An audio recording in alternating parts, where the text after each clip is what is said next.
Michael Wilkes.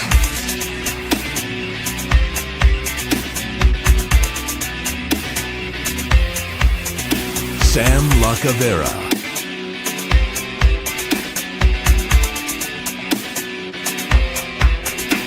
And Gary Thayer.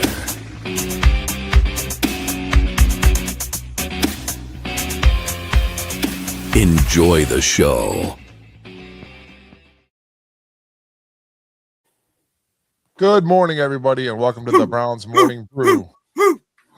Yes, rudely interrupted by Gary, just like every other conversation. No, I'm kidding.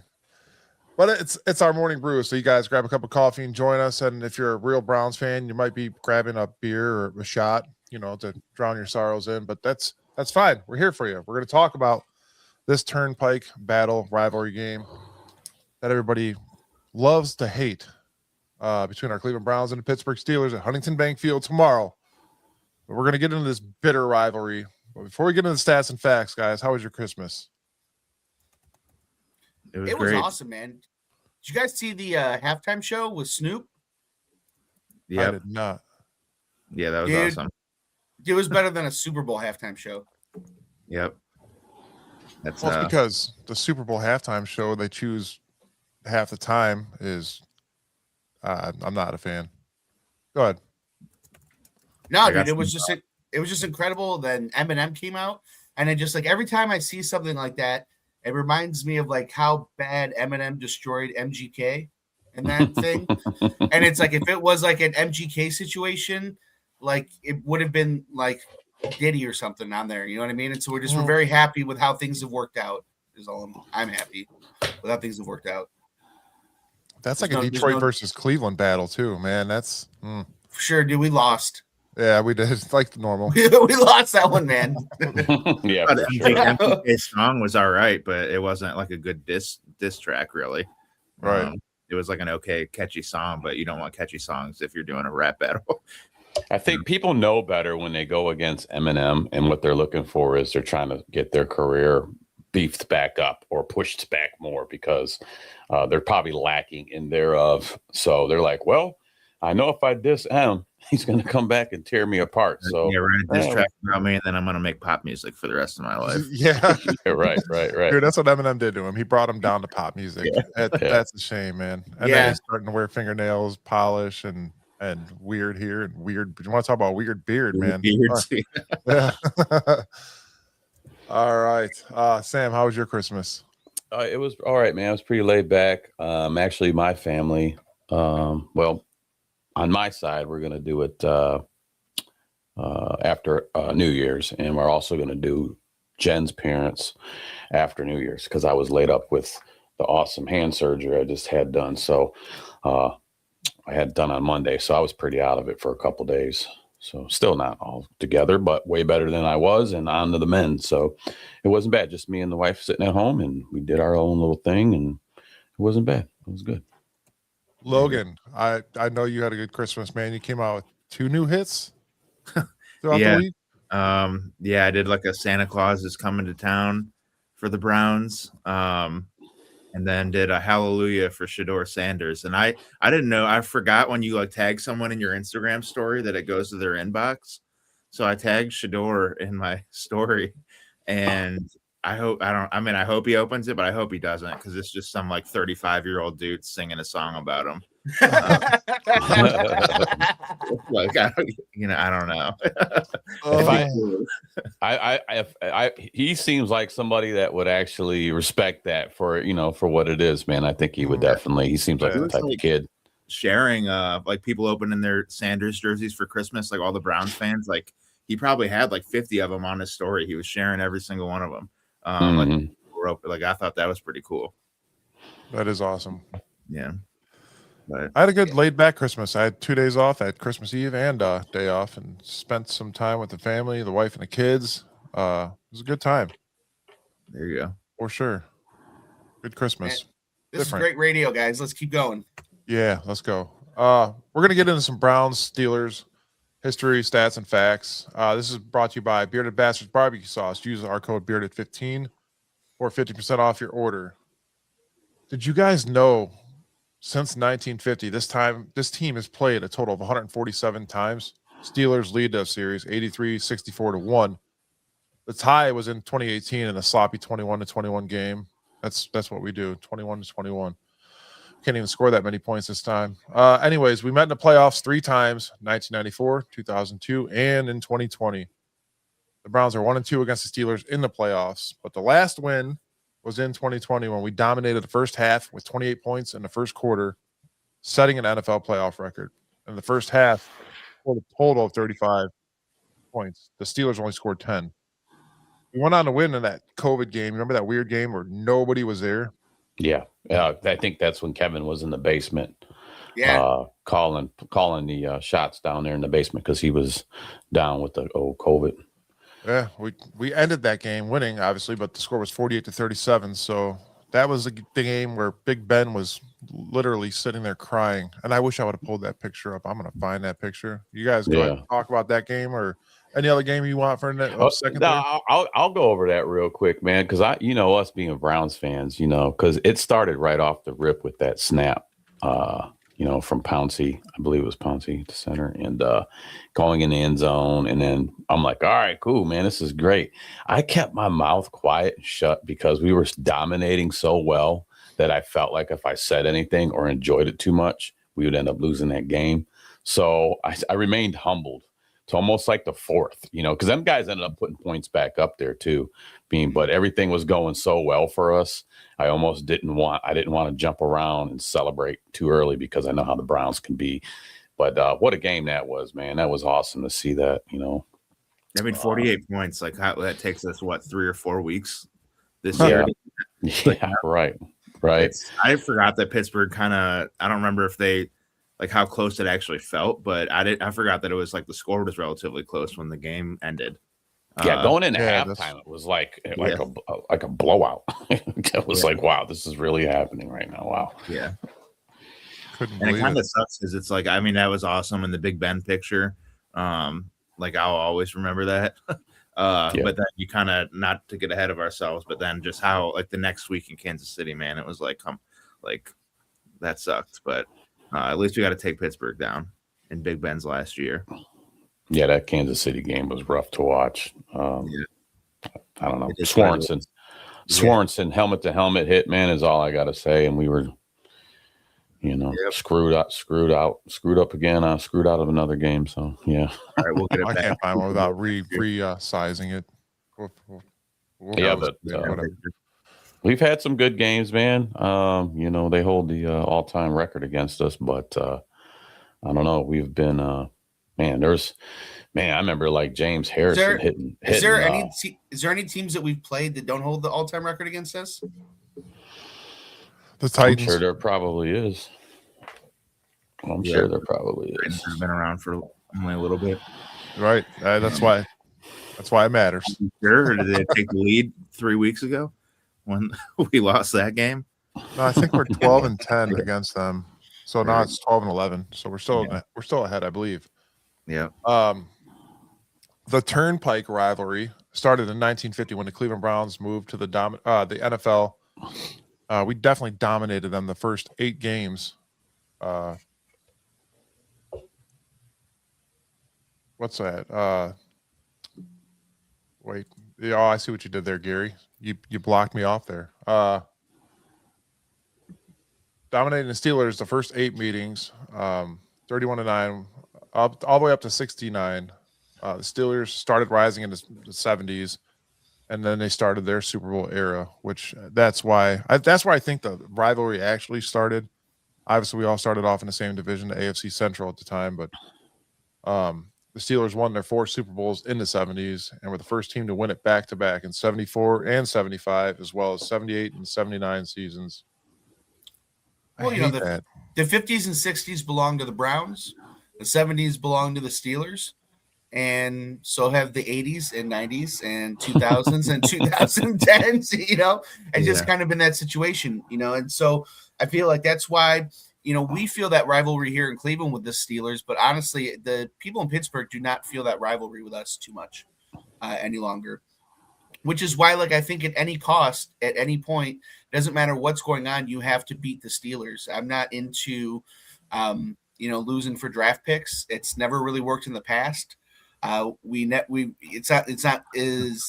doesn't work. I feel like that perpetuates a losing culture. And so I know there's a lot of people out there right now that are rooting for a Browns loss. Say, oh, the Steelers are going to ruin it for the Browns. Let me tell you something. The Browns do a pretty good job of ruining it for the Browns themselves. The Browns ruin it every year in the draft room. What? Not last year. Yeah, that's my point. You don't know. You've had a couple. You've had a couple guys that have had good rookie years. I mean, maybe if we take 5 quarterbacks next year instead of 2. Yeah, I mean, it's not going to matter if Kevin's trying to develop somebody. So, yeah. But no, I agree. It's like, I don't. And what are we? If we lose, are we going to be getting the first or second pick? It still can be out there. It's still fathomable. Right now, we're in the third. We are at number 3 in draft position right now, and Giants are at 1, and then I believe Titans are at 2. Vegas is behind us now. Yes, I believe so. Yes, and if we lose out, them teams end up winning. I looked at some of their schedules; they have games that look like they can win. I'm sure that they're trying not to, but there's a chance that we still have pretty good chance of still getting that number 1 draft spot. Yeah, possible. But I just don't necessarily know why that we're rooting for that. I mean, we'll get to that. I was looking at the notes and I knew Gary was bringing it up because him and I think both agree and we're waiting to argue, but we'll hold off on it. Oh, I'm waiting. Yeah, but they had to go back to like the history stuff. Like, the Steelers had the blueprint in the 70s. Man, they had Bradshaw. Obviously, he was a great quarterback, but they had John Stallworth and Lynn Swann. Like, they had playmakers at the receiver position, and they've continued to have playmakers like Antonio Brown and, I mean, DK Metcalf now when he's not beating up fans. Which is so it's coming out the day he went after him because they called him by his government name. Yeah. Oh yeah, he's mad. His government name is DeKalin. So I guess I could see it. Speculation. Nobody knows what was said between them two guys except them and two guys. They've had history. Yeah. Like I guess DK reported him previously, it's the same guy. So the dude seems like a weirdo, like a fan following DK around the country talking crap. Yeah, I did see that. I did see that too. Like he's a stalker. There's going to be always people like that. DK should know better than that to even let that guy get that much into him. I mean, I'm a firm believer. This is me. I mean, and they're on the spotlight all the time. You can say whatever you want to me, but when it comes you putting hands on me, that turns the whole story around. So, I mean, it's words, dude. You're going to have that. People don't like you. I tell you what, people out there, do not feel free to say anything you want to me. I don't care. You say whatever. I'm telling you right now, guys, if DK Metcalf would have punched me, I would have flying kicked that dude off of that banister right there. And you should. What you should do is fall out. You wouldn't be here you wouldn't be hosting this podcast today because he would have killed you. Yeah, DK Metcalf is like the most physical specimen of physical specimens. Yeah, he is pretty big. That's what I'm saying though. Like I want a guy like that. Like it's so obvious. Like get a tall physical receiver that can catch the ball. I was saying that last show. We need a physical. Physical receiver. That's a tight end, right? Receiver. Harold receiver. Mm-hmm. All right, guys, let's get. That's our hybrid tight end. Look that term up. You can line them up anywhere. That's what hybrid means. So what are we talking about? Well, we got 1989. This was before I was even born. This is the year before I was born. What did it say? The Browns destroyed the Steelers. This is the last year of Browns prime. It was 1989. Okay, calm down, Chad. 51-0. Again, that's awesome. Would that take us now to like 5 games, 51 points? No, we're only averaging 16 some points a game. So yeah. And this is also, if I remember, it's like one of the last games of Schottenheimer, right? And then we go to Bud Carson after this. Buddy Carson. We go to Bud Carson. Yeah, I have no idea that guy existed. I've never heard of him. All I know is that So Like, let me tell so you. I I'll know- tell you. I'm gonna give you a little Browns history here. So, Yeah. Art Modell, is upset I that know Marty him. Schottenheimer can't get the Browns past, the AFC Championship level. So we go. I believe Bud Carson was the defensive coordinator for the Eagles. I think defensive coordinator. So he's this, and he is going to be the guy that comes in, and he's better than Schottenheimer. He's going to fix it, and he takes a team that went to the AFC Championship to a 3-12 record the next year. Is this like the Reggie White Eagles? Was he? Might be the end of the Reggie. Yeah, might be the end of the Reggie White Eagles. Yeah. Oh, and then he come like we just went back. Oh, then he just took him whatever. into the toilet, and then that's when Belichick comes in. Okay. So we had 1 year of this guy, Yeah, Bud now Carson, that was just Schottenheimer to one of the Belichick. worst years of football you've ever seen. Yeah. See, I thought it went from Schottenheimer to Belichick, so that's good to know that we screwed up another coaching search in between there. Oh no, yeah. It's just like I said, none of this is new, man. Yeah. All right. No, this All is right, new. well, I was 4 years old when all that happened, but I do have a picture that Sam wanted me to bring up this morning. And Yeah, we got some notable pictures. We do have legendary, I think they're frame-worthy pictures over the years of some of the Browns versus Steelers. Being a Browns fan, these are ones that I would hang on my wall. Go ahead, Sam. You got this. Turkey Jones comes to mind. Yeah. The back suplex to Terry Bradshaw right on the nugget. And I'm sure that lives through Terry's mind still to this day. That's one of the main ones. I like that picture because it highlights Turkey Jones, and then you got Bradshaw in the black and white. That's a picture-worthy picture right there. And that was But not I think that's what that was even a penalty back in the 70s. That was just a clean hit. Yeah. You think that's what caused Terry Bradshaw to lose all that hair on the top of his head? It might. I definitely think that. Look, it already looks like his neck's going down into his lower extremities. So I know some of you guys believe in curses on the show. Let me ask you this: do you believe that this is the beginning of the curse for the Browns? So this happens, and now we have all of the shots that Pittsburgh has taken on us. We have the Antonio Brown karate kick to our punter. Yeah. About 10 years ago. I swear when I watched that, I heard hi-ya. Hi-ya. It was like, jump 3 or 4 yards and just kick him in the face. Right. I'm gonna act like I'm gonna jump over this dude, but I'm gonna straight kick him in this grill. I was gonna cleat him right in his chest. What about James Harrison laying the wood to our boy Cribbs, man, Josh Cribbs. Oh, man. He knocked the soul out of Josh on that one. They were teammates, I think, at Kent State. Yeah. I'll hit some of the comments. Ron Rados, every one of these seasons is etched into me and Sam's brain for eternity, built into our DNA. You got that right, buddy. We're born into this. We're not just given a team. We're born into it. We got this. Yeah, he killed McCoy too. There you go.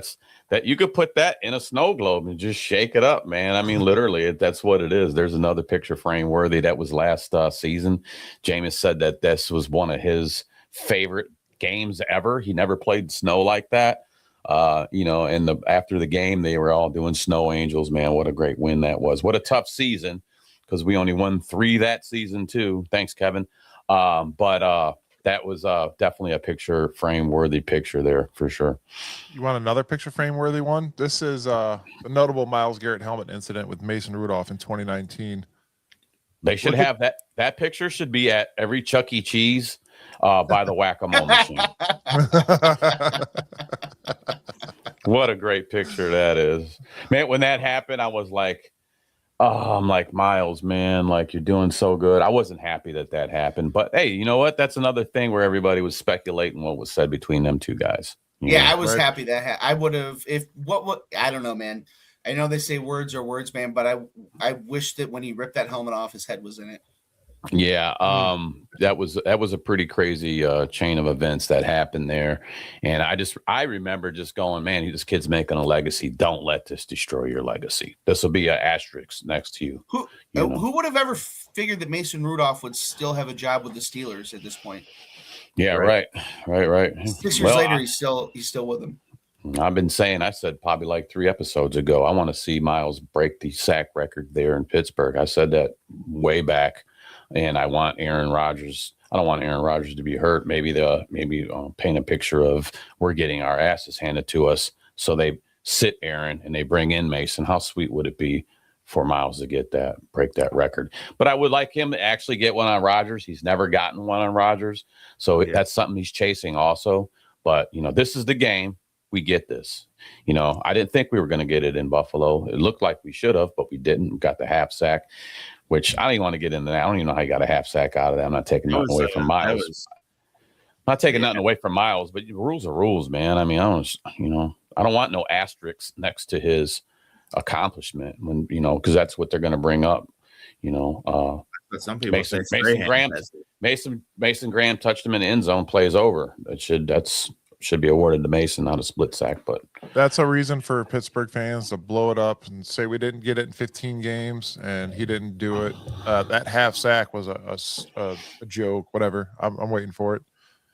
Well, I'll tell you what. I just want to make sure. I want to check in on Dan Elpert. He says that he fell asleep in an old man, and I just want to make sure there was consent from the old man he fell asleep in. I fell asleep in an old man and can't stay up there. Well, yeah. No, I get it. Well, I don't want us to get kicked off of social media. I won't say anything else. Yeah. That's I'm sitting there trying to think before I speak. No, it's a little rough. I can't even make jokes about Pittsburgh's quarterback because of who our quarterback is. So, yeah, it's true. We'll skip it. He's an old man, man. It's autocorrect. I'm with you, Dan. I'm with you. I got your back, buddy. I got your back. So before we move along into the offensive and defensive game plan here, I guess Sam and Logan were talking last night, and Logan, the question is do you have your guitar next to you? I do. I was looking like I said it there 20 minutes ago. I knew it was there, but I forgot. Yeah, it's there.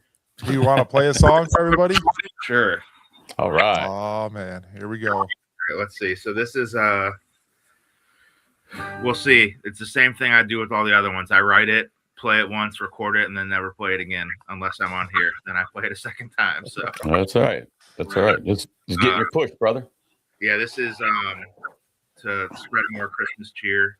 The Browns don't really give us anything to be happy about around the holidays, unless you're Sam or Mike. Then a high draft pick, I guess, is all that matters. So let's see. All right, Santa Claus is coming to town.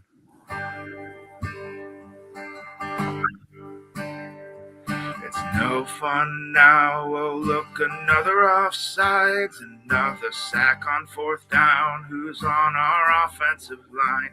It's just another season cheering for the Browns. I think it's better than the original. There you go. The quarterback list that goes 40 names deep. Will we continue to suck even after we move the team? It's just another season cheering for the Browns. I see fumbles while I'm sleeping. Judy drops while I'm awake. I know we've never been too good, but just win one for goodness sake. No fun now. Oh, look, another offsides, another sack on 4th down. Who's on our offensive line? It's just another season cheering for the Browns. All right. That's what I'm talking about, man. That's great. There it is. I got to do golf clap over here. Yeah. Take my strong hand. Oh, that was bad. Thank God. So if Jerry Jeudy is listening, which I'm sure he is, I'm sorry for that joke. Don't give me the DK Metcalf treatment at the game tomorrow. Jerry Jeudy brings that on himself, man. There's no apologies there. That's true. Even if you were to throw hands with him, he can't catch them. So, Eek. There we go. Browns Christmas music. Thank you, Yes. man. That was awesome. Appreciate That it. was good. Yeah, that was awesome, man. Thank you. Speaking of injuries, Sam is obviously on the IR, but he's here on the show. But for Browns injuries, guys, it's My God. not horrible, but it's not wonderful as well. Harold Fannon's questionable with a groin injury. He had limited practice yesterday. Dylan Gabriel, his left shoulder. I don't know how he did that. Questionable, limited practice yesterday. Miles Harden, limited practice all week, questionable. Sam Kamara, limited practice all week, questionable. David Njoku, knee, non-injury related personal injury, did not practice at all this week. He is out for the game. Winston Reed, back issues, out for the week. Had limited practice all week, though. Dylan Sampson's questionable, limited practice all week. And Wyatt Teller with a calf injury, limited practice all week, questionable. And Denzel Ward, 2 days limited practice and full practice on Friday, so he'll be good to go. The Steelers side of the ball, why is their list so small compared to ours? Jalen Ramsey, obviously, the cornerback, questionable.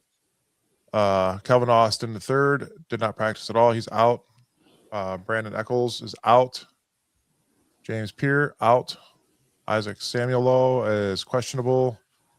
But look at that last name down there at the bottom. I don't know if Cameron Hayward's going to be out or not. They have nothing there. But he had limited practice and did not practice on Friday, which would be good. He's getting old anyways. But TJ Watt out. Limited practice and also, I guess, limited lung capacity, it sounds like. But Yeah, he is out. You're such a beast. You got 2 lungs. What's wrong with you, man? Get out there. You got 2 of them. What the hell? Yeah. But that is your injury report. Did you see the Wyatt think- Teller? He's questionable, I know. And Stefanski once again said, like, if he is able to go, it's going to be a rotation. Like, he's not going to be fully starting. It'll be, I've never, like, maybe it happens a lot, but I've never heard that. Like, just to rotate linemen so much throughout the game. Usually you want some consistency there. But I guess I think that I imagine that they do that. I just can't imagine that it's usually a point of a press conference for a head coach talking about his offensive lineman rotation. That's probably why I've never heard it, because nobody ever talks about it. Yeah. I mean, it does happen. It does. Yeah. A lot. Right. So, yeah, we're going to get back into this, guys. Browns are currently 3rd in the 2026 draft selection. Is this a must-win game or a lose game to keep the draft presence alive? Steelers are currently number 4 seed in the AFC. They play us and the Ravens. So, I mean, the Ravens got to win, right? And if Pittsburgh beats us, it's going to be even better for them. But if we beat them and the Ravens win, that could move some stuff down. It's never, I don't know, man. So I think we're kind of getting into this now where Logan and I have been kind of chomping at the bit here. Take the gloves off unless you're Sam. And I've talked about this all season long, and this is just like another example of it. We need to stop like the loser culture here in Cleveland. And part of that loser culture is lose for the draft pick. And that's just enough is enough of that. We've done that a lot. How many times have we done that over the last how many decades for the Browns? You want to lose for the draft pick, you lose for the draft pick, and then you blow the draft pick. It's just I'm tired of it. For me, right now you're building for next year, and you build better for next year by trying to win, by trying to build a winning culture around the quarterback that you already have that you should be building around. By making this a 5-win team instead of a 3-win team, by showing some sort of improvement from last year. Right now you're going to go back-to-back 3. That's the whole thing against Stefanski right now, is that he's going to have back-to-back 3-win seasons. Well, do something about that. Do not allow the season to end with 3 wins. Beat the Steelers. It's not like we're facing the Super Bowl champions who aren't the Steelers. You know what I mean? Like this is a rivalry game. And this is an opportunity to try and at least end the season on a good note. You could beat them, and then you beat the Bengals. So at least you got 2 wins in the AFC North going into the end of the year. I mean, if there was a Peyton Manning, right? If there was an Andrew Luck, then I understand that maybe you want to lose for the draft pick, but there's one of those every 20 years, and that guy is not in this draft. That's to be unknown. That's to be determined at this point. One, we don't know where we're going to be picking at. Two, there's plenty of other teams that need quarterbacks coming in. Well, no, it's not to be determined whether or not the guy's there. Andrew Luck and Peyton Manning, they knew those guys were going to be number one overall. You know what I mean? Like those guys were blue chip. LeBron James was in the draft. Yeah, you have to take LeBron James. You have to take Andrew Luck. You had to. Sometimes there are years where there are guys that you have to take, where you trade, where they are such a bright and such a great prospect that you trade everything. You know, if you have the trade capital, you trade it for him. That guy is not in this draft.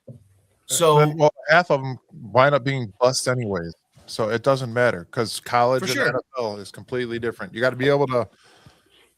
You have to be able to develop a quarterback in the NFL, and it seems we can't do that. Look at Deshaun Watson being an elite quarterback, comes here and then bombs. Like I get it, he took a year off and then the suspension, but you got to question yourself sometimes. Is that a scheme thing?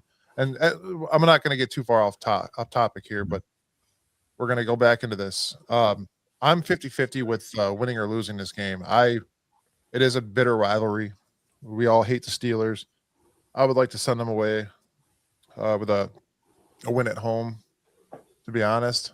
But at the same time, since you guys all think Andrew Berry sucks, either way you say it, he's going to ruin the draft, which I don't believe. I think with the 2 first-round picks that we have, unfortunately, the Jaguars are doing spectacularly this year. So it is a lot that's going to happen in this draft this year. And Andrew Berry made a smart trade last year to get that Mason Graham deal done.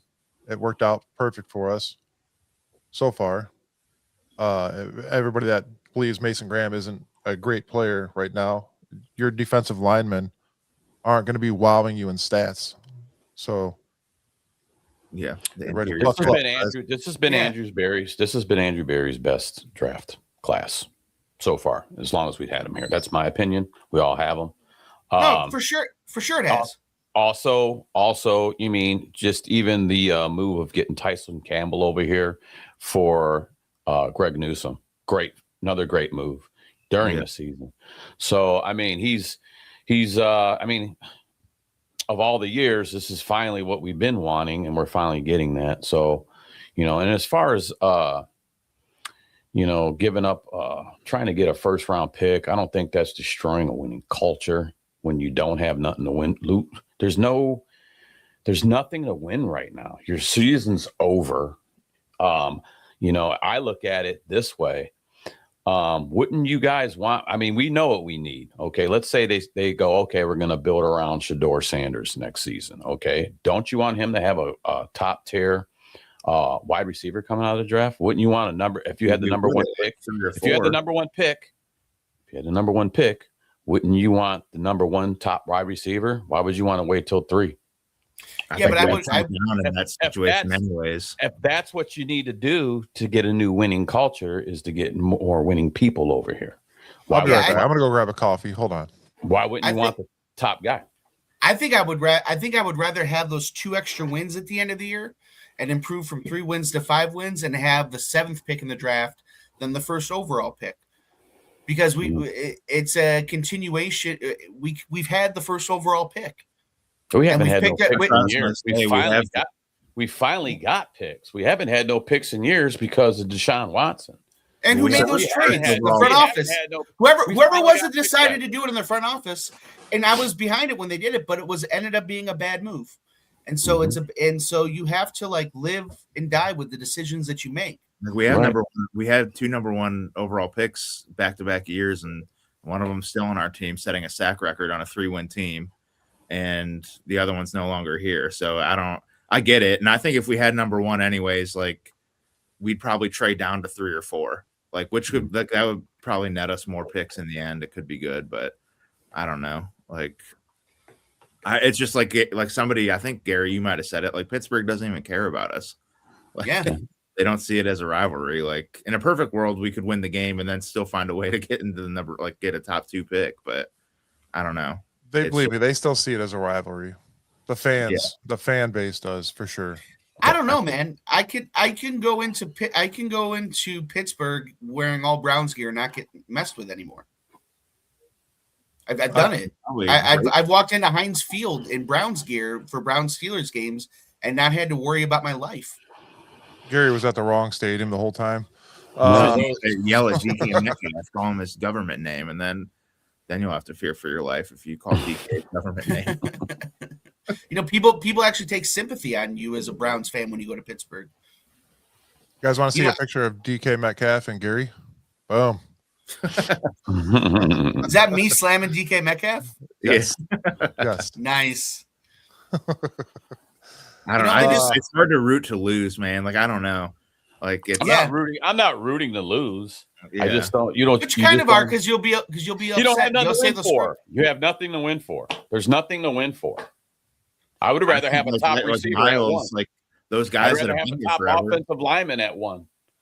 Garrett wants to, like, if Myles Garrett wants to win the game, then we should win the game. Like the guys. Everybody says we need receivers and offensive linemen to fix this team, but yet you don't want to have a top first pick offensive lineman or wide receiver because you'd rather just win against the Steelers just because it's the Steelers. I don't think it's an either or. My two favorite teams. It's not an either or. Cleveland Browns, whoever's playing Pittsburgh. But in this scenario, I don't care. What is it? What is it there for? It's not an either or. And the guy and the teams that do have the good offensive linemen and the good wide receivers didn't get them with the first overall pick. They got them throughout the draft, and they develop. You know what I mean? Like the first overall pick, all right, so never ends up being what it's supposed to be. Let's have a number 3 pick, and we just trade it down anyway. So I guess you guys are right, because if we have a first pick, Barry will probably trade down. If we have a third pick, Gary's probably going to trade down. Yeah, and it's like whoever we're going to try to get to Carnell Tate at 6, someone will get him at 5, and then it's like I don't know what we'll do. I don't care what pick we have as long as we get a receiver with the first pick. Get the dude from Tyson from Arizona State or Carnell Tate. I don't care what number we pick them. Just pick one of them. Well, he's been bringing Ohio State guys here, and Michigan guys. You might not get a chance to get them if they get picked at 1 or 2. So that's what I'm saying. Yeah, I mean they might be good. That they're both pretty good. So who knows if they'll be there? We'll see. Yeah, all speculation, people. We're just guys talking some football, so it's all speculation. Until you hear how it goes down, it's all speculation. Yes. The spread for tomorrow's games, -3 for Pittsburgh. Money lines at -175 for Pittsburgh, and the over-under is at 34.5. 34.5 points. Who's going to score all them points? So what's Pittsburgh's over? 31? You guys think they're going to go over or under 34.5? I think it's over. I think it's over, and it's not going to be us scoring many of them. Stop it. Well, actually, no. I forgot my prediction is that I'll hold on to it, but I got us winning this game. So do I. It's going to be another close. It's going to be another close game. Tomorrow's weather looks completely horrible. Man. Hold on, Sam. Here we go. I'm a Steelers fan who randomly found this podcast. I will always view the Browns as a rival, as they nearly always play hard against us, especially in Cleveland. Good luck Sunday. Thank you. Boom. Thank you, the Pittsburgh Toddy. Yeah. So their fans still look at it as a rivalry. Oh, so you guys are going to trust a Steelers fan over a Browns fan? Yes, his name is the Pittsburgh Toddy. Come on, no, you got to trust that guy. It's a rival guy against a rival guy, and that's still who he looks for. So I mean, but that's right. I forgot it's the Ravens. How stupid am I? Oh, it's the Ravens. It's got to be the Ravens. Yes. Ravens are the number 1. Yeah, man. Gary, come on, man. In week 6, meeting the Steelers, the Steelers won 23-9. Rodgers had 235 yards, 2 touchdowns. DK had 95 yards and a touchdown. But we have already talked about it. DK Metcalf will not be in this game due to throwing hands with a fan. 2-game suspension, I believe. But he'll be there. Real quick, can I go back? Can I go back real quick? Because I'm looking at the Pittsburgh Toddy real quick. Like, that is such a pat on the head, feel bad for you, little brother cousin thing that they said to us, right? So this is the point that I'm making, where we're not a rival, right? I'm a Steelers fan. You guys always play hard against us, especially in Cleveland. You guys play so hard against us. You guys really try. You try so hard against us. Let me pat you on the head. They don't view us as a rival. You look like a leprechaun. A rival is somebody who can defeat you. A rival is somebody who rivals you, who can defeat you. They don't view us as somebody. They just. So then, how is the Ravens a rival? Right we there. don't beat them either, Gary. Yeah, that's true. I mean, I don't think the Browns. We don't have any nobody rivals views the anymore Browns. nobody views the Browns as a rival. Yeah, the whole AFC North does. Yeah, you do. You go back. No, in history. they don't. They view the Browns. They view the Browns as you the must have basement. missed the beginning of the show. You go back to 1950. Okay, that's the rivalry. It goes back that far. Yeah, okay? it's over, buddy. But that rivalry is over. It is. No, it's not. It No, is it's too. not. Far from every it. time when the Bengals and the Steelers and the Ravens look at the schedule, it's 2 wins automatically for them. When they look at that schedule, that's not a rivalry. Yes, it is. It's not. Pittsburgh They're don't not like being us. rivaled. We don't like Pittsburgh. Pittsburgh could care less. They think we play hard. Well, we'll see. We'll see you tomorrow. Watch. You're going to see the Browns play different. You're going to see the Browns play different tomorrow. I don't want the Browns to do good tomorrow because I want that #1 pick. I'm going to say what I say. I'm going to stand on that stand. That's the way it goes. But I swear, this will be the Browns, so the Browns thing. If you guys want to see a picture of me and Gary, here's a picture of me and Gary. Jerry Judy. Garrett. Thanks for interrupting me, Mike. Thanks for interrupting me. Jerry Judy's going to go out there, have like 350 yards and 4 touchdowns and ruin it for me. That's what he's going to do. Play like ass all year, and then he's going to go out there and he'll have a career day against us. You know, when it don't count. See, Pittsburgh Toddy, what he said. I didn't mean that in a mocking tone. Remember the last time we played in the playoffs. So we got to talk about losing culture, Gary. You're sitting here arguing that this guy can't view us as a rival because we're so bad. He's trying to give us some props here, and we won't even accept the props. I'm accepting them. I accept it. Because Gary's on his own island over there. I'm just saying, man. I don't think, but like you don't when you have a rival, you're not giving them props. You're saying F them, I hate them. You know what I mean? Like you want. That's the whole rivalry point. That's how it works. works. It's not a rivalry. He's wishing us luck, and he's telling us that we're doing a good job. I can't wait to see you in person so I could pat you on the head and say you're such a cute little guy. Oh, it's only because you're 8 foot tall, dude. All right, guys, let's get into the offensive game plan brought to you by Doug White Allstate Insurance Agency. Give Doug White a call. He'll save you some money on your insurance. Does everything. Boat, car, house, everything covered. Saved me $60 a month. Can't beat it. Give him a call. Check him out. Guys, last week against the Bills, Sanders went 20 for 29 with 157 yards, 1 touchdown, 2 picks, sacked twice with a 64.9 rate. Sanders can get out of the pocket. Last week, he led the team in rushing again with 4 attempts for 49 yards. It's 12.3 yards a carry. It's not bad. Leading rusher for 2 weeks in a row. And then I put sad face. Oh yeah. He does make fun of our elf. Well, that's funny, Pittsburgh Toddy, because Gary is our elf of the show. So go ahead and make fun of him. Yeah, I like how they're. Although I got a elf behind me, I'm not a big fan of the elf, and I've always said it because they draw the elf holding the football like a loaf of bread. Actually, hold the football. Yeah, but dude, but that was the logo when they were winning championships, which you guys said is just as good as Super Bowl championships. Wait, you guys. Yeah, dude, he looks like Jerry Judy back there about to fumble the ball. Look how he's holding the ball. Move your head, Sam. Look at that. Jerry Judy hold all day. Yeah, it's out there at the 50-yard line. Well, it's not out there this year, but they put him out there. It's embarrassing. I like when the guy took the truck. Remember when the guy took the truck and broke into the stadium and he did burn turf marks all around? Oh, yeah, he turfed that was great. He was a hero that week. Yeah. You could see it on TV too. It was crazy. You could tell where the tire marks were at. They tried to cover it up. Yeah. I was hoping the truck would knock the ball out of the elf and he would pick it up and hold it right. It didn't happen. I will tell you what. That guy was and is a hero. Yeah. Well, no, now Logan's our hero because he's the only one that gets us through the week with his beautiful music about our Cleveland Browns. So you guys check it out. I don't want us to lose for the draft pick. I want us to lose so I can make another song. Let me ask you, if we ever have a good game and something that we are able to be happy about, will there be a happy song? Is that in your catalog? I'm trying. I think one of you guys threw out like "Higher" by Creed. Like that might be a good one. There you go. We'll see. Or Bruno Mars song or something. You guys, did anybody know that the name of the Pittsburgh Steelers mascot was Steely McBeam? Huh. Yeah. No. There needs to be a song about Steely McBeam. And for anybody that says anything about the elf, shut up. The Steelers are called Steely McBeam. That's pretty Steely McBeam. Steely McBeam, get out of It here. sounds like a 1970s radio host. Hey, this is Steely McBeam. Yeah, like at least the elf is magic. Their mascot is a steel worker. Right. Blue collar. What is that in blue collar? It's a steel. You know what I mean? It's like, come on, dude.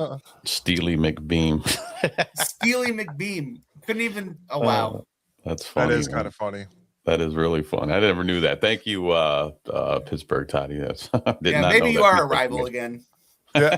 There you go. That's all you. Thank you, Steely McBeam. Yeah. We averaged 16.4 points per game, 31st in the NFL. Last week against the Bills, we scored 20 points and went 8 for 14 on third down, which is insane. I think you have a stat for that, Sam. Yeah, actually, I looked up because I seen that stat and I looked it up. I wanted to know where we were at on third downs all season. And the average third down conversion percentage for NFL team is like 38.8. We're slightly under that, which is a lot to me because once you put the numbers together, we're at 37% on third down conversions. For the season, we've had 70 conversions on third down out of 210 attempts. So there's no production there. That's not how you get down the field and score points, man. I thought that was an astronomical amount. 70 conversions to 210, man. Got to be better than that. Wildcat on third down. Yeah. As You know what? While we're on this, real quick, this Cam Robinson guy, how do they keep even putting this guy out on the line? You've been watching this guy try to block. He's not even trying to block. What a dope! You should be ashamed of yourself, Cam Robinson. You're horrible. Yeah. Who are you out there? Who are you playing for? Who? He's playing for the mascot. He's garbage, bro. Like I watched this guy.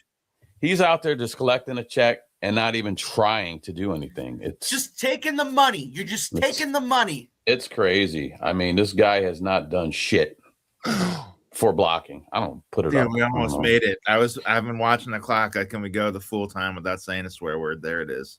Well, I can't hold them all back, man. And it seemed like guys, he meant poop. And it seemed like it's in the worst times that this dude is just being an open barn door for guys getting in on the quarterback. I mean, it's just no blocking there, man. So maybe we can sign Jedrick Wills back and talk to the league, and maybe they'll let us put both of them out there at the same time. Have 6 linemen. Yeah, right. Or Harold Fannin move over to that side since he shouldn't be playing receiver like we all know, or shouldn't have to be our receiver. Yeah. Actually, Harold Fannin, right? I seen that he has the top, not yards. He's got top catches of all the rookies, receptions of all the rookies this season. Yeah, which is pretty good. How do we feel about that? I feel great about it. Anytime we got some positive news coming out of a rookie, I think it's pretty good. Just like Carson Schlesinger and, you know. Not if you're Gary Fair. Yeah. Are we going to get into this? I know. No, we're not. We're going to move on to the running back. Okay. Guys. With Judkins out for the year, Dylan Sampson's questionable. We may see some more Raheem Sanders, which went 11 for they had 11 attempts last week for 42 yards. He looked good though to me. I honestly he had some shine there. It's Rocket Sanders, right? They're calling him Rocket. Yeah, Rocket Sanders. I love it. He is me and Sam were actually talking about it last week. Like he looked pretty good out there. Was able to find a hole. Let's see what he could do this week. Hopefully. I mean, he's definitely that change of pace guy that they've been looking for. Would have been nice to see him. Earlier. Would have been nice to see him with Judkins. Yeah. It's kind of like that change of pace. But it's Sampson did it too. Like I think the first game, Sampson had a pretty good game, and then we never really saw him for like another 5 or 6 weeks after that. Like they just didn't. Yeah, it's what I don't understand. Even I don't know, man. Like, I was, envisioning things different this year. I'm sure a lot of us fans were, with the acquisition of Sampson, Judkins. I was wanting to see once in a while split back formation. However you wanted to line it up, quarterback under center, or but both you had, in the shotgun. You had Chubb and Hunt, and you didn't do split back. So you're going to do split back with 2 rookies? Well, and that's the thing. And that's that goes to your try something Stefanski. different why don't you try something different than the same stuff that's not been working? Is what I'm getting at. Split back if we're in the Wildcat. That's a fact. So.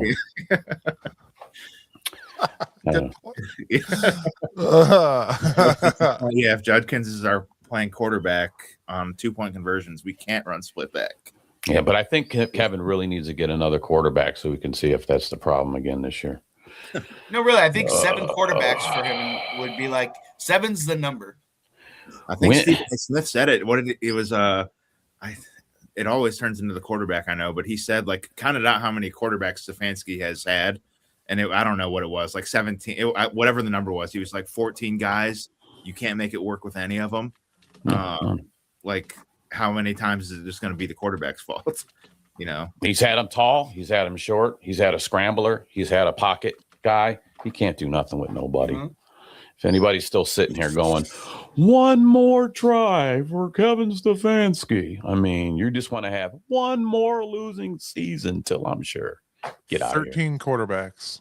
13. Ridiculous. Yeah. You can't even make he can't even make one of them look halfway decent. I'm not looking for all-star, all-pro. What are you talking about, bro? DTR was amazing. You can't. Well, there's a few exceptions of some guys that were just garbage to begin with. So, but listen, guys, I think Deshaun Kaiser is the quarterback of the future. We need to give him another run. He's learned a lot over the last few years, and I think that Stefanski can turn him into something. I think if we call him DK, it would work better. Yeah, maybe. Right. I wish that Brandon Whedon had a few more years of college under his belt before we picked him. I think that would have really worked. If he got I don't like my rookie quarterback unless he's like old enough to run for president, Yeah. Yeah, good point. Let's bring up something. I'm going to bring up Harold Fannin, guys, and this is going to make Gary ultra mad because I think Gary and I always agree with, like, we seem to agree a lot. So let's hear it. You could line him up at halfback and take him out of the tight end position completely. He's thumbing up that. I'm thumbing up Harold Fannin. I'm not. So here, guys, here's the thing. So we had a chat about a week ago offline here where we were talking about the importance of the tight end position. And my take on it was that on a 3-win team, right, the tight end having good receiving stats is not that impressive. No matter who that tight end is, because somebody has to catch the ball. So I want whatever you're injecting, not even smoking. It's right. Great. So like, it's great what he's doing. What he's doing, like that's awesome. But it's some of it is that we don't have any other options. That's where the ball has to go because everybody else sucks. Yeah, so it's the only one getting open. But you guys know he's targeted like 22% of the game. I'm happy for him. Yeah, and that's the whole point. Is that like I'm happy for him, and it's great that he can do this, right? But I'm not. Harold Fannin should not be okay. So this is the second part, guys, is that there are people on this podcast that think that Fannin should be put out as a wide receiver. Nobody ever said that. You did. Because it'll create mismatches, and the mismatches that will create is that you have a tight end lined up as a wide receiver who can't get to his spot fast enough. That's a mismatch it'll create. So you'll have another guy. Well, you don't have to get to a spot fast enough if you're on the goal line. I think like Kelsey. You can put him out there. That's a particular situation. We're not talking. Well, it's still putting him out as a wideout though. So what are you talking about? Well, you're talking about throughout the game. Yes. You're talking about situational football. Goal line pit. Yes. Situational football. I didn't say put him out there the whole time he's a wide receiver. That I did not say. Did I say put him out there sometimes as a wideout? Yes. I mean, no, but you didn't say it. But you didn't say in goal line, which is what you would need to say in this situation to use. No, I don't have. Well, even if it's a first down, you need 2 yards, and you decide to throw it instead of run it. You can put him out there and get a mismatch for 2 yards. Yes, absolutely, Gary. Do I have to keep running this down for you? Do I have to break it all down for you? Yeah. Yes. Okay. Yes. Well, I just gave you 2 different scenarios. So red zone opportunity, first down opportunity. You can get mismatches out there. You wouldn't think that could possibly be like, say it's 4th and 2 and you're on your 50 and you want to keep driving this play. You don't think that's something that would work?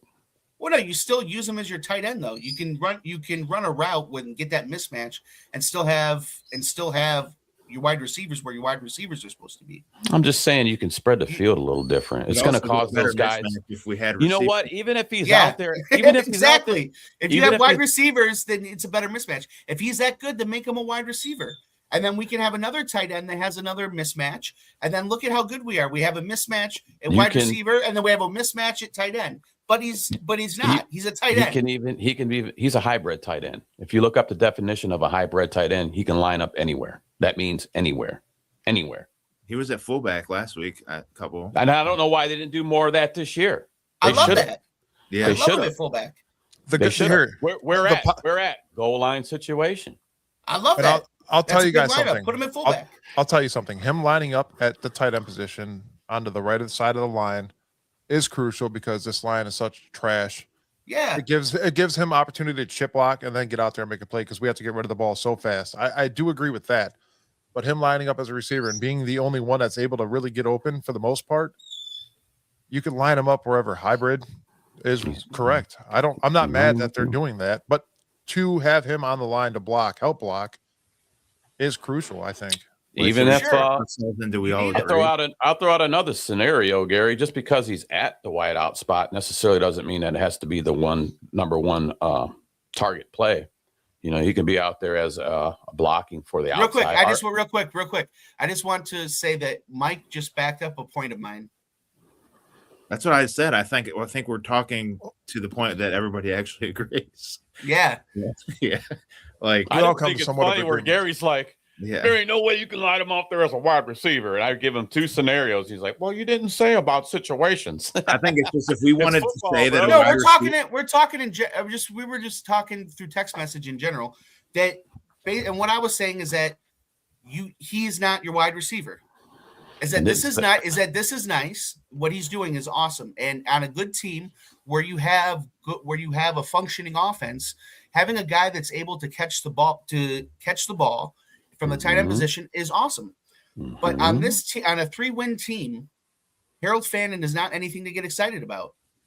Absolutely. He's something to get he's your future tight end after David Njoku's out of here. What do you mean he's not something to get excited about? I will be so excited for once you put together the rest of that offense, then I would be so excited to have a really good wide receiver and a mediocre tight end versus a Pro Bowl tight end and the wide receivers we've had the last 30 years. And let me ask you this, would you like to get your new prospect number 1 wide receiver at the 1st pick in the draft or the 3rd pick in the draft? I don't care where I get him. Come on, Gary. I'm asking. I don't care where I'm telling you. I don't care. If you're Andrew Berry and you want 2 more wins. And the organization made up their mind that in the 1st round, we're going to pick a receiver. Would you rather be able to pick the cream of the crop or the bottom of the crop? You want 1 or you want to pick them at 3? I think if we have number 1, we'd trade to 3 anyways because one of the 2 receivers would be there. We don't know that. I mean, it's just we're going that we're saying that based on because that's what Barry's been doing. What if Barry pulls the hat trick and doesn't? We're saying that because the Raiders and the Jets both need quarterbacks. What if he actually drafts an order? Yeah, I mean that's a possibility. Or we stay at 1 and we draft a quarterback, which I don't even want to think about. Seriously. I know. I think Harold Fannin is great. We need to keep him. It's almost like Travis Kelce out on his own. Like there's only so much the dude can do. It's better when Tyreek Hill's out there. So whenever if he is at wide receiver, it's not just okay. Fannin's outright. They're throwing to Fannin outright. Like maybe not because we actually have a playmaker somewhere else. While we're on the Fannin subject, is there a possibility he could be a key to this game? He did not practice Wednesday and Thursday because of his groin injury. Had limited practice yesterday. He is questionable. But last week he did have 6 targets, only 6 and 4 receptions for 34 yards, a touchdown. It's his 5th touchdown of the year so far. So we got that to look forward to. I mean, yeah, he could be. I'm not saying the guy's garbage. He's what I'm saying is I'm not excited right now on a 3-12 team about a tight end.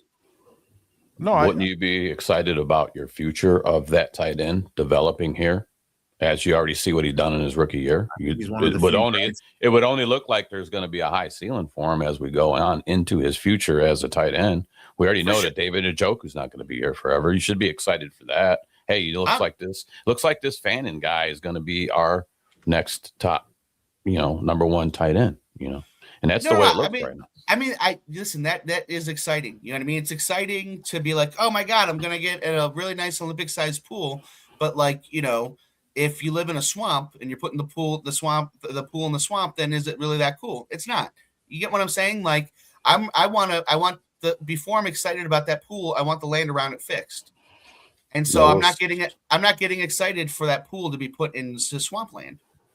You know what I mean? If I'm going to trek mud into that pool every time I got to go, I'm going to jump into it. That pool sucks. Well, calm down, Shrek. I'm just glad that we have one piece. Like you said, we got to fix things, right? It's better to have him than not have him for sure. Yeah, right. Sure. So we got one piece, so I'm excited that we got one piece. I think everybody agrees. That's what we've been arguing for 10 minutes. Sorry, Sam. Go ahead. No, it's all good. Go ahead, man. All right, we're gonna move along now. The Steelers. You're up. Eating turds, brownies. Yeah, whatever. I see. I'm not allowed to respond to that because then I get us in trouble. The Steelers have struggled with missed tackles this year, particularly from key players like Patrick Queen and T.J. Watt, leading to poor performance on 3rd and 4th downs, exposing the middle of the field and creating late game situations. Take advantage of a couple of those inconsistencies. Could we see something happen tomorrow? More big plays from Shedeur. Deep passes to Bond. I would like to see that. That'd be cool. Get them out there. Let them play football, man. This is a game that we're not going to care about, right?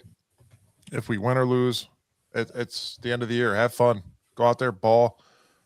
Let Shedeur play. Let me ask you this. Is Michigan Ohio State a huge rivalry? I'm not talking to you no more. Yeah. Is there ever an instance in which Ohio State should not beat Michigan in your opinion? I'm done. Can we just start stealing the signs? Like, has anybody talked to this? Can we get through one show not talking about Michigan? That'd be great. No. He said no. I'm just wondering because since it's a rivalry, since it's the number one rivalry, is there ever a time when the Yankees should lose to the Red Sox? Yeah, it happens. It's called a rivalry because but when they should, when Yankee fans are like, I wish we would lose to the Red Sox. It's baseball. It's completely different. No, it's not. It's not. But I'm all about trying to get those pieces we talk about needing sooner in the draft than later in the draft and getting top tier guys first. Okay. So this game, we go out there and win. All we got is that. Oh, we beat Pittsburgh at the end of the season. Well, whoop-de-doo, bro. So holy jack-o'-lantern, as Angel would probably say. But who cares? I mean, what are we for what? I don't want to win no more games. If you go back, I said a couple months ago, I think it might have been. It might have been even at the Moose. So I don't want to stretch it too far, but that's kind of far back. That was the Jets game. I said, we probably not going to win another game this season. And so far it's looking that way. I would rather just even if we do lose tomorrow, if we look awful these next 2 weeks, that's probably the worst thing that could happen because then we're coming with Deshaun Watson back next season. We don't know if Shedeur Sanders is any good because he played if he did play like trash these next 2 games. I would rather see him play very well, and we're okay. This guy again, the Watson thing kind of screws it all up because we might have to play him next year anyway. But just to see some signs of life these last 2 games, so just for once, we don't have to talk about getting a quarterback in the draft. And then everybody can shut up about Baker beating Pittsburgh and Pittsburgh. Well, guess what? Now we got another guy that beat Pittsburgh, and now we can build around him, and let's move on. I'm cool with moving on. Let's move on along to the defensive game plan brought to you guys by Cleveland Ketchup. Go to clevelandketchup.com and use our code Bearded for 10% off of your order. Guys, Aaron Rodgers last week against the Lions threw for 266 yards, a touchdown with the 92.1 rate. Last 3 games, he has had 5 touchdowns and 0 picks. Could this defense pick off Aaron Rodgers? Oh, for sure. So. Mm-hmm. Yeah. Anything can happen. I mean, we've seen how easy it was for tip balls to get picked up, Sure. Tip ball at the line, It's definitely I mean, Aaron Rodgers has been playing pretty clean. He actually is playing better than I thought. When I heard that Pittsburgh was getting Aaron Rodgers, I was like, oh, good, because I don't think he was done. But obviously, he's proven me wrong on that. So, and hats off to the guy, man. It was even nice seeing Phillip Rivers getting in the game, man. That was kind of awesome. That was, and still being hyped on the sideline, he still got that drive, man. He was fired up on that sideline. I said, you go get him. You go get him. I think man. He proves that you don't have to be an athlete to be a quarterback. You know what I mean? Yeah, he's still out there trying to do his thing, man. I mean, he's doing his thing, but it's like watching him is like watching John Kruk play first base, It's just, I love it's just very it's a throwback. I love it. Yeah. Just what were we gonna say, Logan?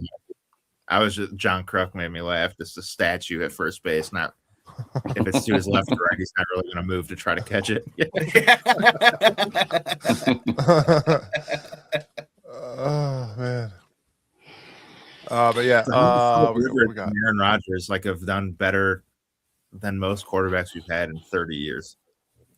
That's one. I'm glad Aaron Rodgers' highlight wasn't him running out with the flag this year like he did with the New York Jets, and then 3 plays in tore his ACL. But man, Aaron Rodgers talking smack to the guys, like, man, you're mad because you got outran by a 42-year-old man. Yeah, I was like, that was good, dude. God, yeah, that was good.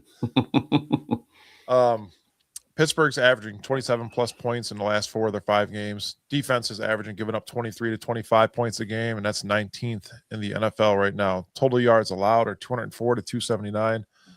It ranks between 1 and 2. Pass defense is often number 1 in the league. We got to keep that up, man. I know our run defense has been horrible the last 3 games at least. Yeah. Mm-hmm. I said why, man.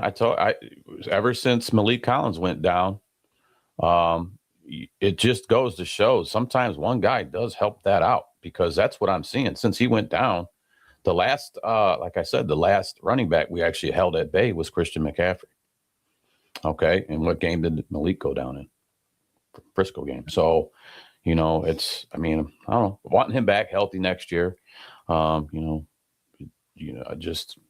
run game, honestly, since he went down, our run games went to crap. So, Sam, you got to say your famous saying, the proof's in the pudding.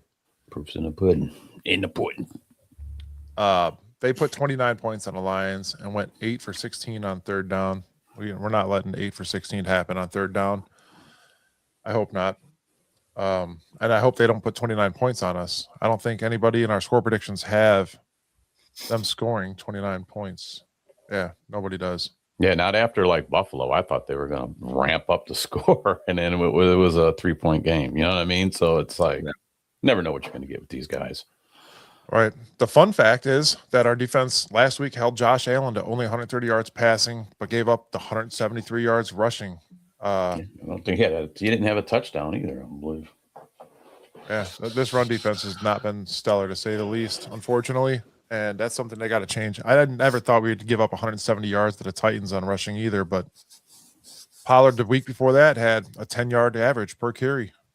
That's what it felt very similar.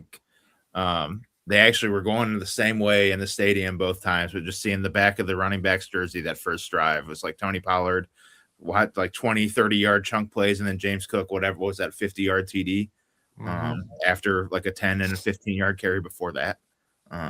It's just ugly. Yeah. Rodgers been sacked 5 times in the last 2 games. So maybe not just get that record, Miles. Maybe we can surpass that, and you can put that 25 up you've been had on your wrist, man. So yeah, 5 sacks in 2 games. So the sacks are there. So let's get them. Yeah, I say the best for last. We'll get there for sure. I brought a paragraph for that. A whole I like paragraph. that. I see that. With no DK Metcalf, look for Aaron Rodgers to be targeting Adam Thielen. Last week he had 4 targets for 49 yards, and always watch out for the tight ends. You know, the tight ends that catch the ball. Pat Fryermuth and Darnell Washington. Dude, Darnell Washington is huge. He's your height, bro. He's your height. I think he's taller. I think he's like 6'8". They got him listed at 6. I had to look him up, man, because actually I like watching that guy play just because he's a defensive lineman, offensive lineman out there doing tight end work and catching the ball. And like I said, there's 4 or 5 guys trying to bring him down. They got him listed at 6'7", 264, but they're saying he's more around the 315 mark, which I believe if you look at the guy. Cam Hayward size. Yeah, he's a monster out there, man, and he's got really good hands. Else you got to watch out too is their running back Gainwell. Gainwell not just running the ball really good. He's reception targets are really good too. So, and then their other backup, they kind of got a 2-headed monster over there. Warren's been kind of quiet, but he's something to watch out for too. Last week, 14 attempts, 143 yards. He was averaging 10.2 yards a carry. That's pretty good. So it's a first down. So last week, Kenneth Gainwell had 7 targets for 5 receptions and 78 yards with a touchdown. He's had 5 receptions in the last 6 games, plus, like you said, 9 attempts for 50 yards at 5.6 yards a carry. And then Warren, they had 143 yards, 2 touchdowns last week. Last week we gave up 117 yards alone just to James Cook. 7.3 yards a carry, guys, and 2 touchdowns. Let's not let that happen. I'll try better. No, you got to say it like Kevin. We got to do better. I'll do better. Do better in all 3 phases. Yep. Yes, all 3 phases. Special teams, guys. Yeah. I don't even have this in the notes, but special teams has to pull their head out of, where, because it has been insane to watch. Bubba Ventrone, obviously, probably shouldn't keep his job, but I saw people calling for it last week, after the fumble, when they fumbled the snap, and it's that's not real. That's where the losing culture comes in. Just anything that can go wrong will go wrong. The special teams unit itself is just bad. So even something that's not really coachable, like catching a snap, that stuff just happens when the team is down. It's crazy. Well, no, I agree completely, but you have to get on these dudes, and that's where coaching comes in. The play. I would say we're reliable. Put Judy back there, but then we'd never see a field goal go up because all the snaps would be dropped. Maybe Fannin can put Fannin back there as the holder for place kicking. There you go. Yeah, there you go, beefy dude. He can just grab the ball and run. Yeah, right. 2-point conversion every time. We're playing Madden now in the Browns locker room. We're saving the best for last besides the score prediction, guys. Myles Garrett at 22 sacks right now, first in the NFL. 32 tackles for loss, first in the NFL. Needs only 1 more sack to break the 22.5 record. He's never sacked Aaron Rodgers, which we talked about in his career. But can this guy make a new tombstone for his graveyard and break the NFL single-season record at the same time? And no one cares that TJ Watt did it in 15 games. Who cares? It's the single-season record, not how fast did you do it. So hold the excuses. Anyways, Rodgers was sacked last week on 41 attempts. He's taken 5 sacks in the last 2 games. It's happening, guys. It's happening. Yeah. And the thing too is, okay, so TJ Watt, here's my counterpoint to that. So TJ Watt got that in 15 games. He got it sooner, but he had 618 snaps to do that. Okay. Mm-hmm. And last week Miles is at 437. So that point to me that's invalid because you got a guy that's doing it in way less snaps than what TJ did. So he did it in 15 games. Well, he should have. You got 618 times to do it. So, And he's also healthy enough to play the full schedule. He wasn't missing it. If I remember correctly, TJ Watt got hurt, didn't he? And that's why he didn't play the full 16. When he did that year? Yeah. Yeah, I believe so. Yeah. I think he was only out 2 games, right? I think.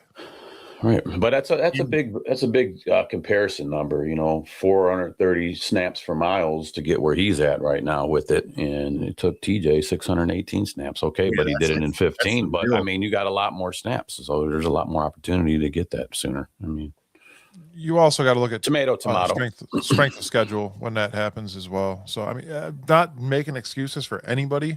If you beat the record, you beat the record. I don't care how many games you did it in. Yeah. It's not the point. It's single season sack record.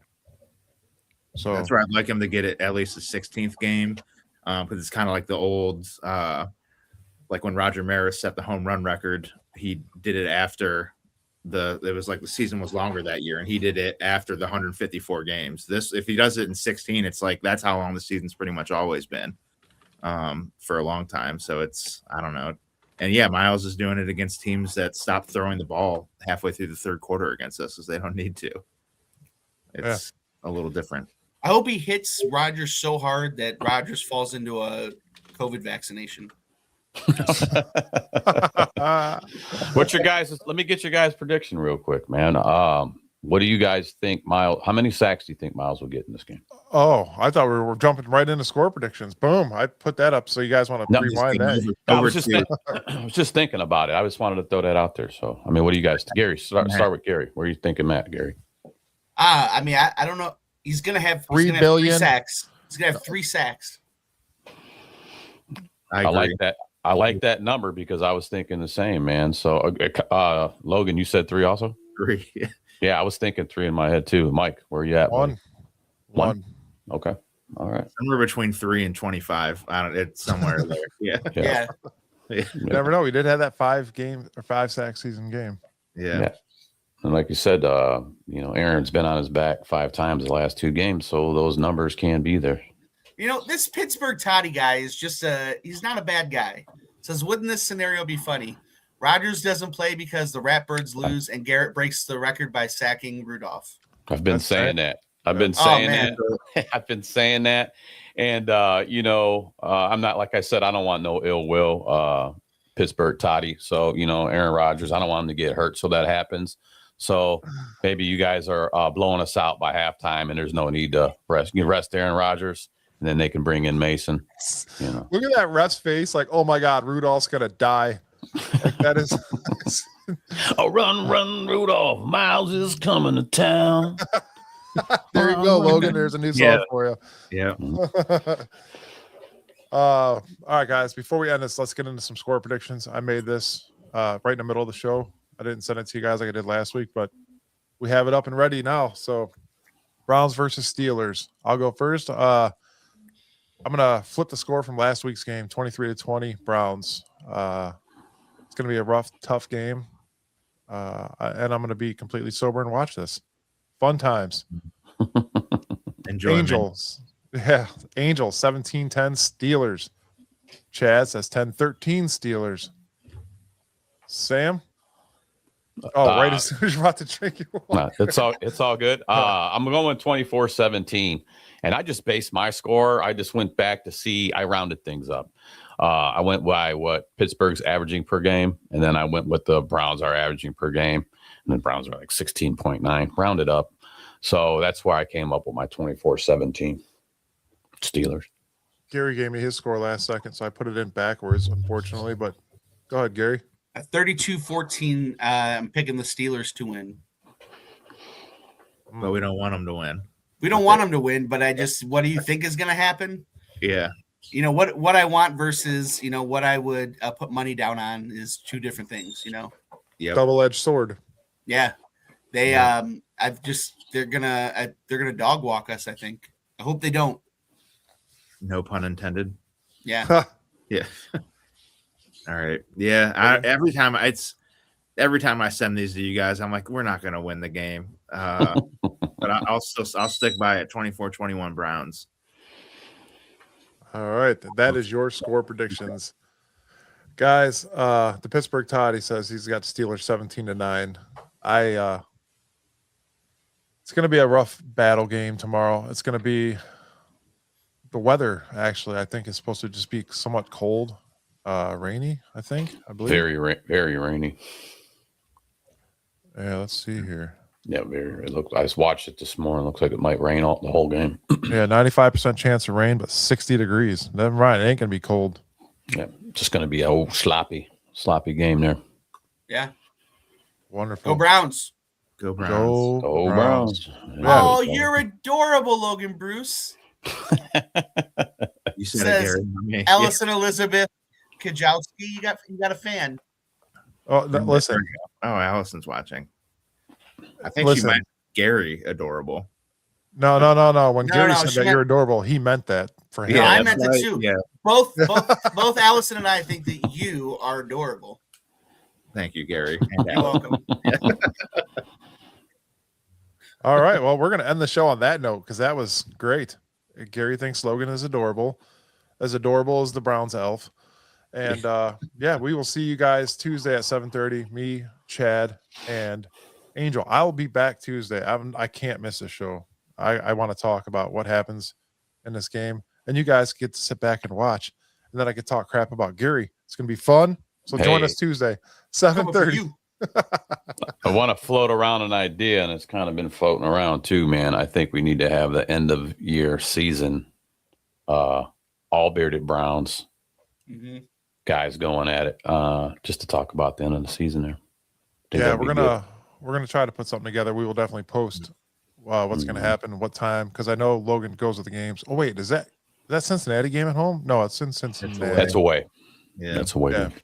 So we're gonna have to figure out when to do this, but yeah, it'd be cool to get us all on as a group and talk about the season overall. Essentially, is what we were planning on doing. So that'll be. If we can get that together, we'll make something up. Get your popcorn ready. Yeah. All right, guys. I'm gonna go take the Browns to the Super Bowl. So all right. Well, we will see you guys Tuesday, 7:30. Thank you for joining us. Make sure you guys like, share, subscribe, all that fun stuff, all platforms. We'll see you Tuesday. Peace.